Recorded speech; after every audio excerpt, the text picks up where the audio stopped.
বরিশাল বিশ্ববিদ্যালয়কে একটি শিক্ষা বান্ধব ইউনিভার্সিটি করার প্রচেষ্টা প্রথম দিন থেকে ছিল, শেষ দিন পর্যন্ত থাকবে। এই সকলের উপস্থিতিতে গতকাল জরুরি সিন্ডিকেট সভাটি অনুষ্ঠিত হয় এবং সেই জরুরি এটা এই কারণেই যে শিক্ষার্থীদের বেশ দাবি আমরা বিবেচনা করেছি, আমি যে বিষয়টি জরুরিভাবেই দেখা দরকার সেই প্রেক্ষিতেই আমরা জরুরি সিন্ডিকেট সভাটি আহ্বান করেছি খুব অল্প সময়ের ভেতরে এবং সেখানে এই উদ্ভূত পরিস্থিতি নিয়ে আলোচনাগুলো হয়েছিল। শিক্ষার্থীদের দাবির প্রেক্ষিতে প্রথম যে সিদ্ধান্তটি গ্রহণ হয়, আমাদের এই বিশ্ববিদ্যালয়ে যিনি রেজিস্ট্রার হিসেবে কাজ করছিলেন মোহাম্মদ মনিরুল ইসলাম, ওনাকে তার পদে তিনি আর কর্মরত থাকবেন না।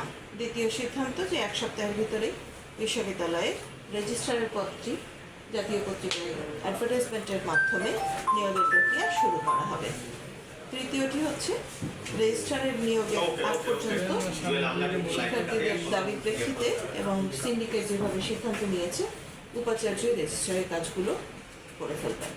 অধ্যাপক ডক্টর মহসিন উদ্দিনের বিষয়টি যেহেতু উনি আদালতে রিট করেছেন, এই বিষয়ে আলোচনার সিদ্ধান্তের কোনো অবকাশ সিন্ডিকেটে নেই, কারণ আদালতের বিষয়টি নিয়ে আলোচনা করলে ওটা আদালতের অবমাননার সমান একটা পর্যায়ে যেতে পারে।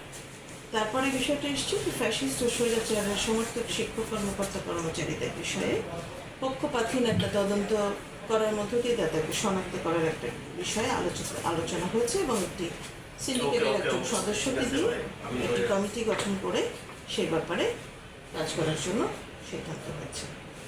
গত ফেব্রুয়ারি মাসে ভিসি বাংলোর গেটটা ভেঙে গেছিল, সেই প্রেক্ষিতেই জিডি করা হয়েছিল। ওই সময়ও কিন্তু এখানে সিন্ডিকেট মিটিং হচ্ছিল, ভার্চুয়ালি সবাই সংযুক্ত ছিলেন। তো ওই দিন ওই প্রেক্ষিতে ওই অবস্থার প্রেক্ষিতে ওই জিডি মামলাটা করা হয়েছিল এবং মামলাটা করার পরে শিক্ষার্থীরা যে ভুল করেছে সেটা আমার সাথে বিভিন্ন সময় কথায় তারা এসে পড়েছে, আমার কাছে জানিয়েছে, লিখিতভাবেও জানি। এই জানানোর প্রেক্ষিতে আমি তাদেরকে বলেছি যে তোমরা যেহেতু লিখিত দিয়েছ, বিষয়টা আমি দেখছি, সিন্ডিকেটের মাধ্যমে বিষয়গুলোকে পার করতে হয়। সিন্ডিকেটে আলোচনার মধ্যে দিয়ে সিদ্ধান্ত হয়েছে যে হ্যাঁ, শিক্ষার্থীরা তাদের ভুল বুঝে জানালে, লিখিত দিলে, তাহলে নিশ্চয়ই এই মামলাগুলো তাদের আসামি জায়গা থেকে তারা মানে তারা থাকবে না। এবং বিষয়টা আবারও আমি মনে করিয়ে দিই, আপনারাও ছিলেন ওই দিন, যেদিন মামলার পরে আপনারা আবার এসেছিলেন, আমি তখনও বলেছিলাম শিক্ষার্থীরা নিজেদের ভুল বুঝে লিখিতভাবে দিলে নিশ্চয়ই সেটা আমরা বিবেচনা করব। একইভাবে কালকের সিন্ডিকেটেও একইভাবে কথা প্রেক্ষিতে এটা রয়েছে।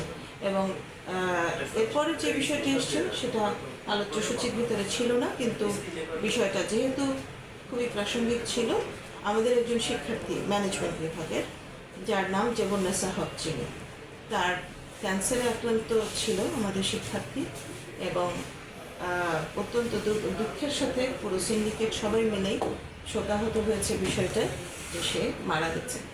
এবং আমাদের কাছে যে কোনো শিক্ষার্থীর জীবন কতখানি গুরুত্বপূর্ণ আমরা সবাই বুঝি, কারণ একটা একান্তই শুরু হওয়া জীবন, যে জীবনটা এখনো কোথাও পৌঁছায়, সেরকম একটা জীবন যখন চলে যায় সেটা একটা অসাধারণ কষ্টের বিষয়।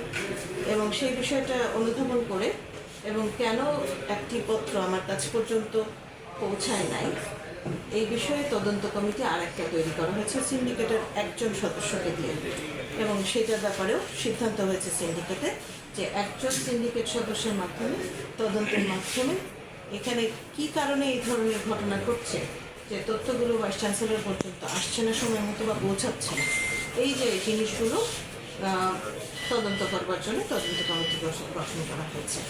এবং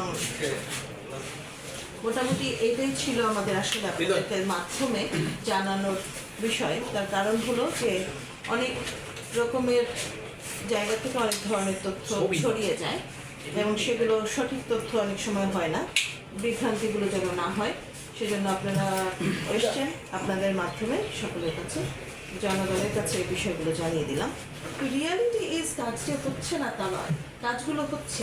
একটা বিশ্ববিদ্যালয়ে কাজ হবে, সকলের মনোযোগ একটা জায়গায়, শিক্ষাদান, পাঠদান এবং শিক্ষা গ্রহণ, পাঠ গ্রহণ, এর ভেতর দিয়ে শিক্ষিত হওয়া। শিক্ষিত মানে শুধু পাঠ্যপুস্তকের শিক্ষা নয়, একজন মানুষ হিসেবে মনের ভেতরে একজন মানবিক মানুষ হওয়ার যোগ্যতা অর্জন করা। সেই জায়গা থেকে বলবো যে বরিশাল বিশ্ববিদ্যালয়কে একটি শিক্ষা বান্ধব ইউনিভার্সিটি করার প্রচেষ্টা প্রথম দিন থেকে ছিল, শেষ দিন পর্যন্ত থাকবে।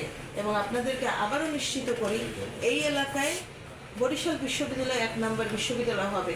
এই দেশে বরিশাল বিশ্ববিদ্যালয় র্যাঙ্কিংয়ে আসবে, এই ভাবনা থেকেই কাজ করছি।